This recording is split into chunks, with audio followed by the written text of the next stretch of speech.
Hi, I'm Bill O'Reilly. Thanks for watching us tonight. Some breaking news earlier today. As you may have heard, authorities in San Diego now believe 7-year-old Danielle Van Dam has been murdered.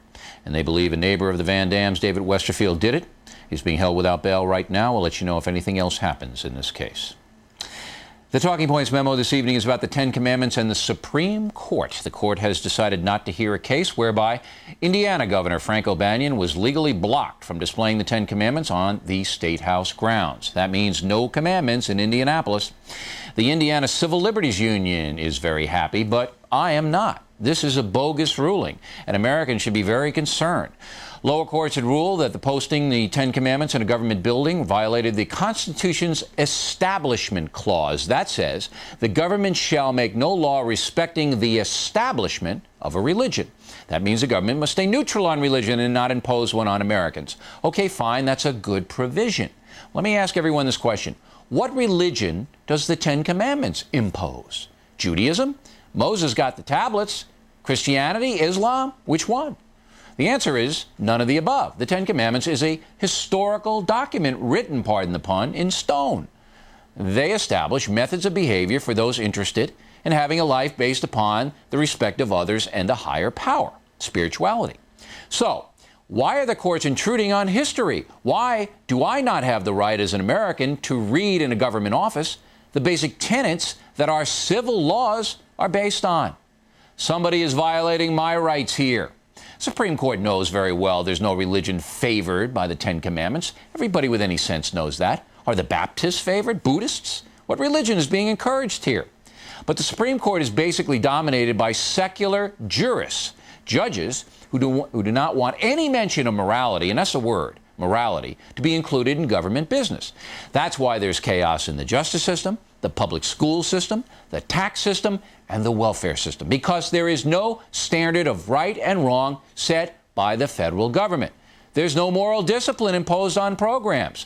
Send welfare tax dollars to drug addicts? Fine. Send education money to school boards? Okay. And if that money doesn't get to the kids, well, that's life.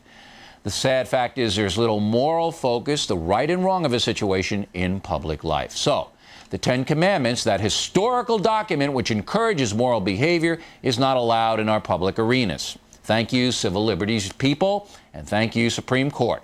Positive, constructive behavior has just been dealt another blow. And that's the memo. Now for the top story tonight, another view of the issue. Joining us now from Los Angeles is Eugene Valek, a professor of constitutional law at UCLA. What say you, Professor? Where am I going right or wrong here? Well, I think there's a lot to what you say, and certainly a lot of friends of mine whom I quite respect take that view. I don't think that that's really the case, though. I do think that the lower court got it right, that this Ten Commandments monument established religion by endorsing essentially Judaism and Christianity, by saying that this message, not just thou shalt not kill, but I am the Lord thy God, respect the Sabbath, do not take the Lord's name in vain, by saying essentially that these are positions that the government endorses. All right, well, let me stop you there for a minute. I want to walk through this thing. Now, you say that the Ten Commandments endorse Judaism and Christianity. Yeah. Why don't they endorse Buddhism? Because Buddhism is based upon pretty much the same tenets here. Monotheism, one God, okay? Everything that is in the Ten Commandments, Buddhist belief. So why are you excluding Buddhism? You know, I'm not an expert on Buddhism, but I would guess that if you asked a Buddhist whether he saw the Ten Commandments as a fundamental text of Buddhism, he would say no. In fact, everybody would say no. They're a fundamental text you can make a case that Islam and the Quran have the same tenets: respect for people and love of God above all. You know, so look, I got the Constitution. We went through it, you know, line by line, and the Establishment Clause clearly says the establishment of a religion. Singular. Actually, it doesn't say Singular. I believe it.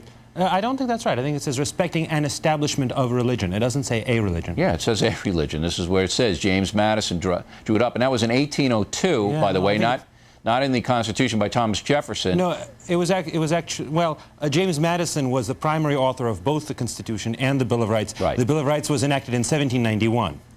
Right, but the separation of church and state, which the Constitution never states, as you know, that's right. The wall between the Thomas Jefferson's 1802, and what I'm seeing here, and what I think what I think Judge Rehnquist and everybody else knows is that it's wrong to impose any religion on Americans. And I think 90% of us would agree with that.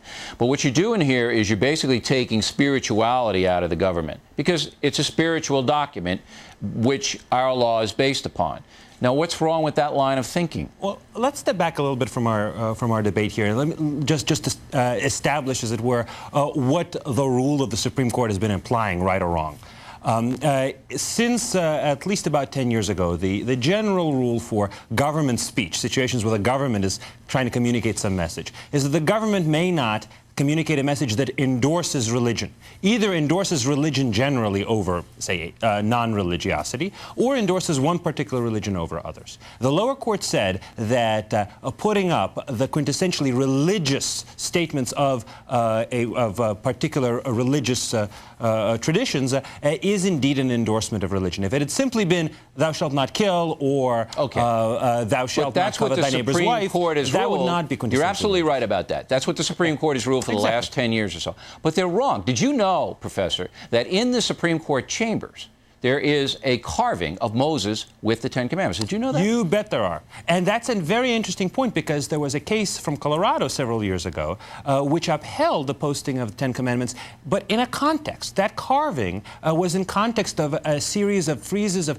great lawgivers. So it had Moses with the Ten Commandments, it had Muhammad. That's right. It's exactly Napoleon. right. And what's the difference? What is the difference, sir, to have that in the Supreme Court where these people have to look at it every day, and I'm sure some of those justices just would love to tear that down, and have it in the Indianapolis governor's office, okay, reminding people that our justice system is based on Judeo-Christian principles? What is the difference? Well, but that's a very interesting way that you put it. The friezes in the Supreme Court actually were not limited to Judeo-Christian principles. The whole reason that the Supreme Court displays constitutional is precisely that it has religion as part of a much broader context. What you're suggesting is that this monument should be a reminder that our system is based on Judeo-Christian principles. And you can have every other justice system you want. See, I wouldn't care whether you had Mohammed on the mountain. I wouldn't care what you had, as long as it pertained to society and the enforcement of our laws and where they were derived. Why don't I propose a compromise? Let's put up 7 of the 10 commandments, maybe 6 of them, the ones that are set up quintessentially